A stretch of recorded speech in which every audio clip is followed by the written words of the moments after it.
three major simple amino. Ano? Sorry. Una, L-carnitine, L-arginine, and L-glutamine. Okay. Ngayon, pito yan. Cleanser, oxygenator, protector. Nababasa nyo ba? Hindi, sir. Ako rin, hindi ko rin nababasa eh. Protector, driver of the nutrients, and three major amino. L-carnitine, L-arginine, L-glutamine. 7 major technology, 7 major proper nutrients, 7 major need ng katawan ng tao. Isa-isahin natin, sa atin lahat siya. Driver of the nutrients, yung tamang dosage and timing. Importante kasi ito, importante kasi na tama yung kinakain mo. Ang pag-take ng supplement, una, please make a note, una, empty stomach. Empty stomach. Huwag kayong magte-take ng supplement ng busog. Sayang. Ha? Nagiging highly acidic ang environment ng katawan. Empty stomach. Mas gutom, mas maganda.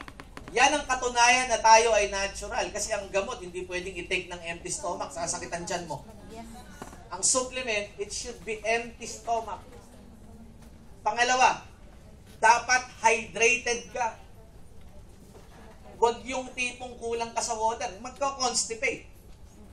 Ha? Nagkakaroon ng constipation pagka tayo ay kulang sa water. Minsan umiinom ka ng green algae, umiinom ka ng wheatgrass. Bakit minsan na-constipate ka pa, imbis na dapat nadumi ka, kulang sa tubig yun. Yung iba naman biglang nahilo, biglang na-grasses, yung iba naman biglang nagkaroon ng pantal-pantal sa katawan, o minsan nagkaroon ng pangingitim. Bakit minsan yung hydration, sobrang dumi ang atay.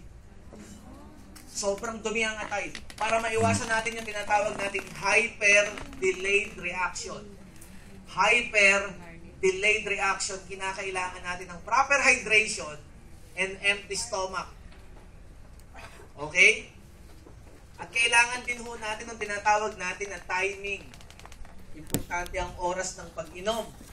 Isinasabay natin yan doon sa mga panahon na kung saan hindi ho sinasabay pala sa gamot. Huwag na huwag niyong pagsasabayin ang pharmaceutical drug at the same time ang supplement.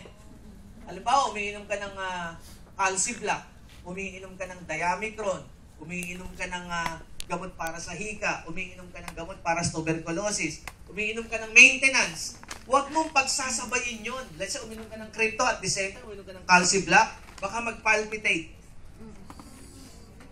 Halimbawa, uminom ka ng Ventolin, sinabayan mo ng Crypto, sinabayan mo ng Ultima, masama yun, hindi maganda yun. Mas maganda ho ang supplement, sulat, na uuna ng 1 hour before medicine. I repeat, hindi ko sinasabing itigil ang medicine. I am not saying na itigil ang medicine. Ang sinasabi ko, 1 hour before medicine. Mga kapatid na Pilipina, isulat niyo yung mabuti. 1 hour before medicine. Bakit? Sagutin natin. May tanong, bakit? May tanong, bakit ganon? Kasi ang gamot may side effect. Sinong pwedeng tumutol doon? Walang pwedeng tumutol doon. All kinds of medicine has a side effect. Paano mo i-eliminate yung side effect? Excuse me. Halimbawa, Ventolin. Ventolin, o kaya gamot sa tuberculosis. Ang gamot na Ventolin o gamot sa tuberculosis, gamot sa hepatitis, nakakabingi. Pag iniinom ng pasyente yan, nabibingi yun. At the same time, nahahalucinate.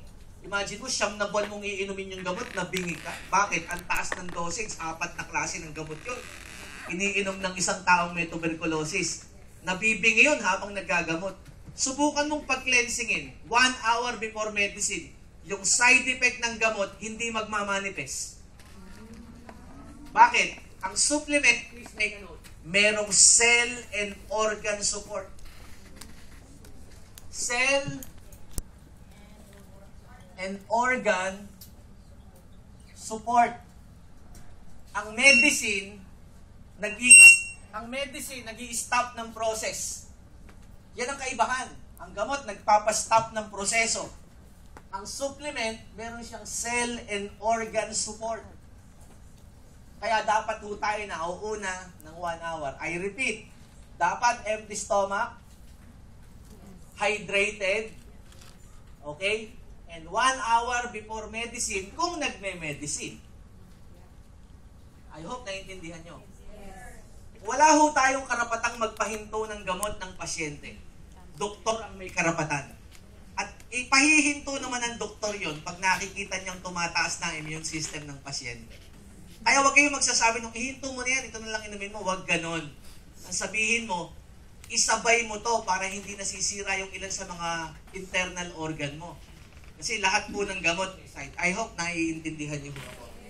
Okay, pangalawa. Okay. Importanteng alam mo yung cleansing ability. Cleansing. Ang product cleanser natin, dalawa. Crypto Organic and Wheatgrass. For your information, wala naman po siyang pagkakaiba. Ang Wheatgrass and Crypto is the same thing. Bakit? Pareho po siyang kulay green. All kinds of green foods are cleanser. Ang palaya, okra, talbos ng kamote, green algae, wheatgrass, lahat ng berdeng naiisip mo, lahat yan ay panglinis ng katawan. Magkaiba lang siya ng dami. Okay? Pero yung timing, saka yung discipline is the same. Let's say for example, wheatgrass. Okay? And Crypto Organic, mag-a-undergo ka ng cleansing. Ang pag-a-undergo ng cleansing, it should be 90 days. 90 days. 90 araw o 3 buwan. Bakit 3 buwan? Dahil kada 3 buwan, nagpapalit ka ng dugo. Ang tao po ay every 3 months, nagpapalit ng dugo. Ha? Whether you like it or not, nagpapalit ka ng dugo. Dalawang bagay lang ang nangyayari. Either mas nagiging healthy ka, o mas nagiging worse ang kondisyon mo. Depende sa kinain mo. Depende sa naging disiplina mo. Pero kung for the next 3 months, nag-undergo ka ng cleansing, malamang-lamang after 3 months, marami nang nawala sa'yo. Marami ng mga duming natanggal sa'yo. Kasi nag-undergo ka na nga ng cleansing procedure. Okay, 90 days. In fact, yung skin mo kahapon, tsaka yung skin mo ngayon, magkaiba na.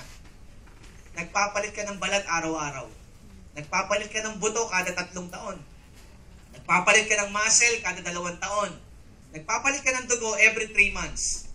So, ibig sabihin, what you eat is what you are. Kung anong ginagamit mo, kung ano ang tinatawag na kinakain mo, yun ang nagiging epekto nito sa katawan. Kaya mabilis nang hihina ang tao dahil sa kinakain natin. Okay. There are major filter of the body. Filters. Ano-ano yan? Meron tayong kidney, meron tayong liver, meron tayong lungs. 3 major filter. Ang kidney ang filter ng dugo, ang lungs ang filter ng hangin, ang liver ang filter ng lahat ng ini-intake mo. Ito, nililinis ito ng supplement, nililinis ito ng crypto, nililinis ito ng tinatawag nating wheatgrass. Okay? Paano tinetake? Okay? Ganito yan. Yung unang 7 araw, per 7 days, dadahan-dahanin ko unang 7, once a day lang.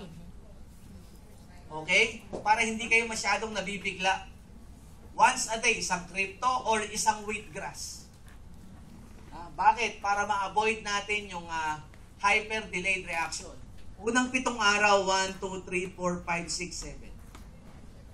For the first 7 days, once a day. Okay? After 7 days, adapted na ng katawan mo yan. Nagkaroon na nung tinatawag nating adaptogen. Okay? After 7 days, pwede ka nang mag-undergo ng cleansing. Ang inom ng crypto, minimum 5, maximum 30.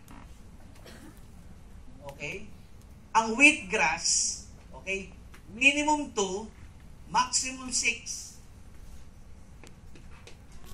Bahala ka pumili. Either wheatgrass or crypto. Okay, are you with me? Yes. Minimum 2, maximum 6. Minimum 5, maximum 30. Ito ang crypto, ito ang wheatgrass. Remember, pareho lang siya. Wala siyang masyadong major difference because both green. All kinds of green are blood cleanser. Let's say for example, lalo na pag na-LBA ka, makikita mo yung eksaktong dosage. Kaya sa Pilipinas, napakarami na ho natin, napakarami ng beneficiaries. Ang dami na! Ang dami na nating napaganda kalusugan nun kasi nabigyan natin ng tamang dosage ng produkto natin. Okay. Kapag umiinom ka nito, pwedeng 3 times a day, pwedeng 2 times a day. Let's say, for example, nag-crypto organic ka, nagsasampu ka sa umaga o 10 sa gabi. Siguro naglalabing 5 o depende sa pangangailangan mo, depende sa metabolism mo. Okay? 5 sa umaga, 5 sa tanghali, 5 sa gabi. Kahit ano, listen to your body. Kung saan mas nagiging maganda ang immune system mo. Kasi iba-iba ho tayo ng lifestyle. Okay? Ang dosage is nagre-ranging from 5 to 30, minimum 2, maximum 6. Yung dalawang product nating green. Nakakatulong yan sa liver. Gumaganda ang SGPT, yung liver profile. Na-eliminate na natin yung mga pagkain na pinanggagalingan ng hepatitis. Na-eliminate na natin yung pagkakaroon ng hematoma o yung liver cancer. Nakakatulong ho ito sa kidney. Yung pagtaas ng creatinine. Natatanggal ho natin yung mga toxins na nare-retain ho sa ating kidney. Kasi imagine mo, ang filtration process ng kidney is 0.02 micron. Ang smallest bacteria na nabubuhay is 0.05 micron.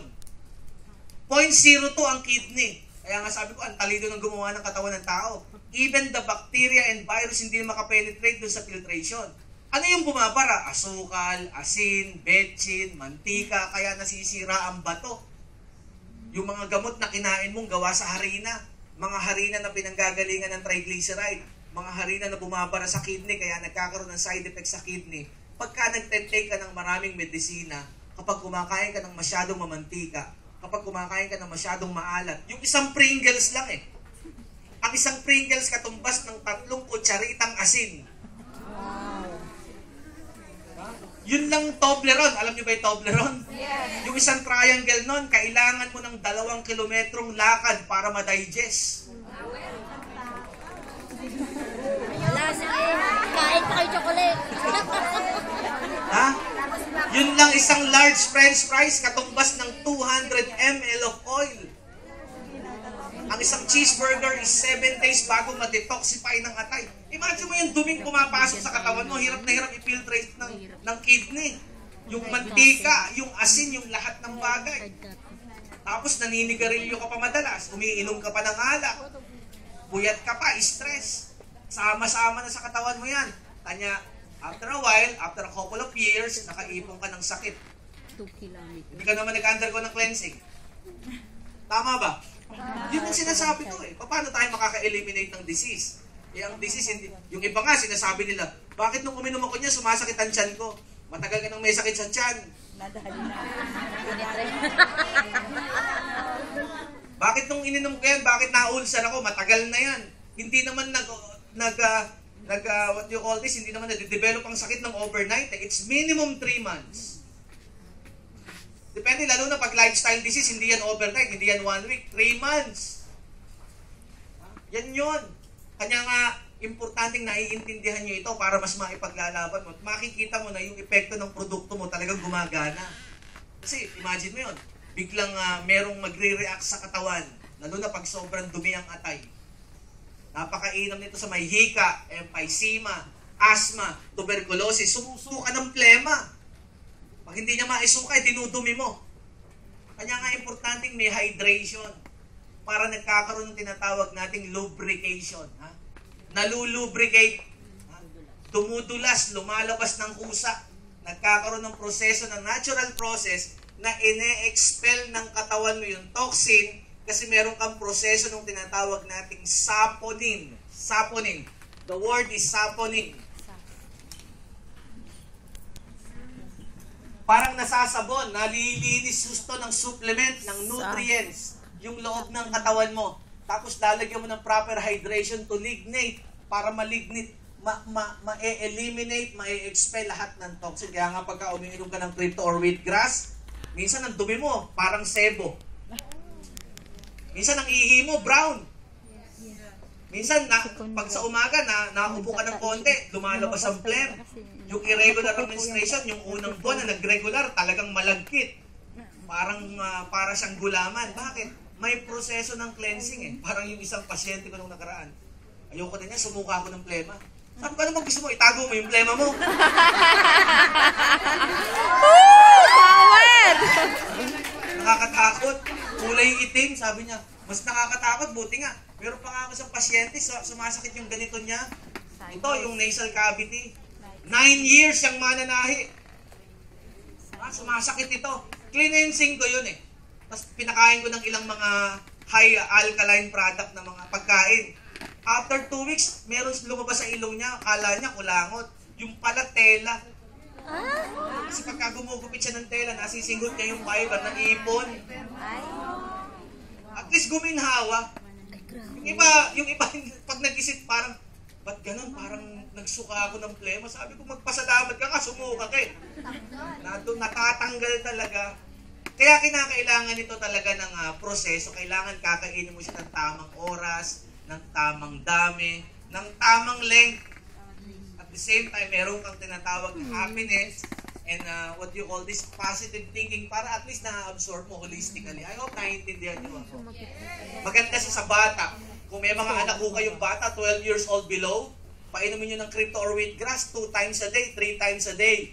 Ang ganda ng thiamine and B-complex na maganda sa bone development para tumangkad ho sila. Ha? Magandang pampatangkad. Tingnan mo yung mga bansang mahilig sa tinapay, matatangkad. Bakit? Ang tinapay o wheatgrass, wheat bread, mayaman sa thiamine and B-complex, kaya sila matatangkad. Eh, ba't ang Pilipino maliliit? Kasi mahilig naman tayo sa kanin. Ang kanin is carbohydrates na nakapagpapatigas ng muscle, nakakapagpaliit, kaya hindi tayo tumangkad. Kaya kung gusto nyo ma-break yung chain, matangkad yung mga anak ninyo, pakainin nyo ng mga pagkain mayaman sa thiamine and B-complex, which is wheatgrass and crypto-organic. Power! Maganda, di ba? Sa mga bata between 12 years old below, 2 to 12, pwede kayo mag 2 to 3 times a day. Ang tawag dyan ay recommended daily allowance. Ang mga bata ho between 2 to 12, hindi ito Recommended nag-cleansing. daily allowance. Ito po ay nag-RDA lang. Ang mga taong ready to cleanse, ang mga taong nag-cleansing is 13 years old and above. Mamaya, maiintindihan nyo bakit ganun. I hope naiintindihan. Are you with me? Yes! Are you learning? Yes! Nagsisimula pa lang tayo. Nakikita nyo na yung kahalagahan ng mga bagay-bagay. Sulit bang oras? Yes! Kailangan nyo na yung iba nagsasaya sa labas, at least ikaw, proseso ng pagyaman yung Power! Cleansing, guys, cleansing. Importante. Huwag ho kayong mawawalan nito. Lalo na ho kagaya ninyo, pagka 40 anyos, 45 na ho kayo, nagkakaroon ng discomfort ng minsan early menopausal, minsan irregular menstruation, minsan nagkakaroon na ng pain, nagkakaroon na ng mga discomfort. Hindi ko pa ho nararanasan yan, pero maraming nagtatanong tungkol dyan. Madalas marumi lang. Madalas marumi. Madalas kulang sa tubig. Madalas kulang sa citrus. Madalas kulang sa fiber. Madalas kulang sa proper nutrients. Mag-increase ka ng proper nutrients. Increase the dosage. I-maximum 30 mo. Halimbawa, mag-undergo ka ng 2 weeks, 10 pieces sa umaga at gabi. Yung another na remaining na mga araw, i-maximize mo. I-maximum mo. Kasi bakit? Kailangan mong linisin. Ang tagal na niyan eh. Linisin mo yung uterus. Baka may polyps ka eh. Polyps sa simula, nagiging cyst hanggang sa maging bukol na malaki na. Ngayon pa lang, alalayan nyo na. Lalo na kung yung bata ka, may dysmenorrhea ka. Kung meron man ho ditong babaeng bata, may dysmenorrhea. Nako, kung ngayon nawala yung dysmenorrhea, baka na-immune lang yung sistema mo. Mag-cleansing kayo, sobrang dumi na yan. Hindi pa naman kayo nagpapa-pap smear regularly. Yes. Importante ho ang pap smear, lalo na pag nanganak ka na. Kung wala ho kayong regular na pap smear, kung walang regular na check-up, kung nakikiramdam ka lang sa katawan mo, mas mabuti na yung mag-undergo kayo ng cleansing para nakakasigurado ho tayo. Tama? Tama! Parang ganito lang yan. Sino dito yung naliligo araw-araw? Yung totoo? Siguro naman. Siguro naman. Tama ba? Subukan mo wag maligo ng 1 buwan. Anong pakiramdam? Isipin mo pala, nabubuisit ka na eh. Yung loob mo, kailan mo huling nilinis? That's the question.